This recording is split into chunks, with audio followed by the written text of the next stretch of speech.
Happy new year. तो साल 2024 भी चला गया और 2025 आ गया है। जाता हुआ साल चाहे जैसा भी रहा हो, लेकिन जो नया साल आता है वो नई उम्मीदें लेकर आता है और लेकर आता है एस्पिरेशंस, बहुत सारी नई अपॉर्चुनिटीज और बहुत सारे वो काम जो हमें करने होते हैं। ऐसे ही बहुत सारे काम हमारी इंडियन जुडिशरी को भी करने हैं। आइए जानते हैं उन कामों के बारे में। सुप्रीम कोर्ट इस साल कई इम्पोर्टेंट मुद्दों पर सुनवाई करने जा रहा है, जिनका हम सब पर डायरेक्टली या इनडायरेक्टली सामाजिक, धार्मिक, पारिवारिक और राजनीतिक असर हो सकता है। इनमें से कुछ मुद्दे हैं प्लेसेस ऑफ वर्शिप एक्ट, 3 तलाक कानून, इलेक्शन कमिश्नर के अपॉइंटमेंट का मुद्दा और मनी लॉन्ड्रिंग कानून। इस साल supreme court places of worship act 1991 की संवैधानिक वैधता को चुनौती देने वाली याचिका को सुनेगा। भारत के chief justice Sanjeev Khanna, justice Sanjay Kumar और जस्टिस के.वी. विश्वनाथन की स्पेशल बेंच सुनवाई करेगी। पिछली सुनवाई में चीफ जस्टिस ऑफ इंडिया की अगुवाई वाली बेंच ने देश भर में इस मुद्दे से संबंधित तमाम पेंडिंग केसेस, उनमें ऑर्डर पास करने और नए केसेस दर्ज करने पे रोक लगा दी थी। बेसिकली ये कानून 15 अगस्त 1947 की कंडीशंस के अनुसार धार्मिक ढांचों की उस समय की स्थिति को बनाए रखने के लिए और उनके परिवर्तन के लिए कानूनी कार्यवाही पर रोक लगाता है। वहीं ये भी कहा गया है कि इन जगहों की धार्मिक स्थिति को नहीं बदल सकते। ठीक है, मान लिया, लेकिन इनके धार्मिक इतिहास को तो जान सकते हैं। फिलहाल सरकार ने अभी इस मामले में अपना कोई जवाब दाखिल नहीं किया और न ही कोई कोर्ट का जजमेंट आया, लेकिन अब इस साल इस मुद्दे पर विचार कर जजमेंट दिया जाएगा। आइए अब बात करते हैं 3 तलाक कानून की। सुप्रीम कोर्ट ने 3 तलाक कानून को 2017 में चुनौती दी थी, जब इस प्रथा की वैलिडिटी से रिलेटेड जस्टिफिकेशन को खारिज कर दिया गया था। और कमाल की बात यह है कि बावजूद इसके मुस्लिम कम्युनिटी में कई जगहों पर इस प्रथा को फॉलो किया गया, इस प्रथा को जारी रखा गया। सरकार ने इस प्रथा को रोकने के लिए कानून भी बनाया, लेकिन ये प्रथा न सिर्फ जारी रही बल्कि इस नए कानून के खिलाफ कोर्ट में चुनौती भी दी गई।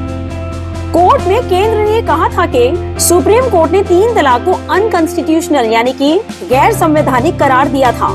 इसके बावजूद ये कानून इस प्रथा पर रोक लगाने में प्रभावी नहीं हो पाया।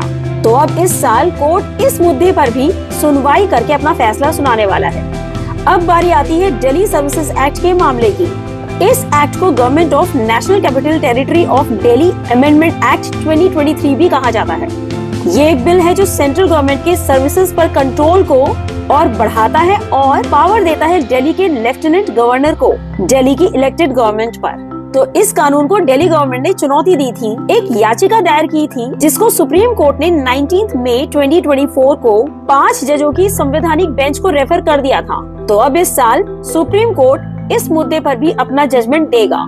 आइए अब बात करते हैं अगले मुद्दे की, जो है इलेक्शन कमिश्नर्स के अपॉइंटमेंट का मुद्दा। Supreme court chief election commissioner और इलेक्शन कमिश्नर्स के अपॉइंटमेंट के लिए लाए गए नए कानून के खिलाफ एक दायर की गई याचिका पर सुनवाई करेगा। इस पर एक बहुत ही इम्पोर्टेंट डिसीजन लिया जाने वाला है। कोर्ट ने सेंटर और इलेक्शन कमीशन से इस बात पर उनके जवाब मांगे हैं।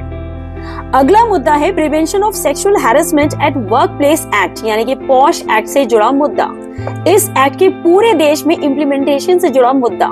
अभी 3 दिसंबर को ही सुप्रीम कोर्ट ने पॉश एक्ट को पूरे देश में लागू करने का ऑर्डर दिया था और कहा था कि सिर्फ गवर्नमेंट डिपार्टमेंट्स में ही नहीं बल्कि प्राइवेट सेक्टर में भी इस एक्ट का इम्प्लीमेंटेशन होना चाहिए। इस बात पर सेंट्रल गवर्नमेंट ने ये चिंता जताई थी कि पॉश एक्ट का प्राइवेट सेक्टर में लागू होना मुश्किल है, स्पेशली इंटरनल कंप्लेंट कमेटी बनाना जो सेक्सुअल हैरेसमेंट केसेस को सुनेगी। इस पर सुप्रीम कोर्ट ने ये कहा था कि सभी स्टेट्स और यूनियन टेरिटरीज में एक ऐसा ऑफिसर अपॉइंट होना चाहिए जो इस लॉ को 31 दिसंबर 2024 तक इम्प्लीमेंट कर दे। यही ऑफिसर इंटरनल कंप्लेंट कमेटी भी बनाएगा और एक नोडल ऑफिसर भी अपॉइंट करेगा।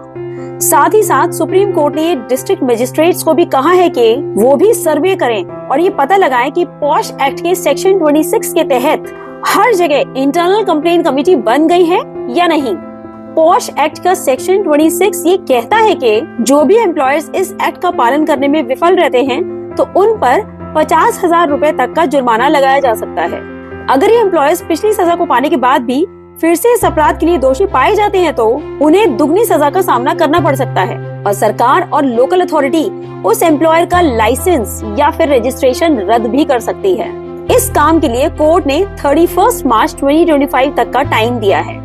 वी जस्ट होप कि सुप्रीम कोर्ट एक स्ट्रिक्ट एक्शन लेगा अगर ये वाला कानून, ये पॉश एक्ट पूरी तरह से इम्प्लीमेंट नहीं हुआ तब तक तो कानून व्यवस्था सुधरेगी, अन्याय के खिलाफ कदम उठेंगे, विकास के लिए नए नए संसाधन जुड़ेंगे, हर परेशानी से निपटने के लिए विकल्प होंगे।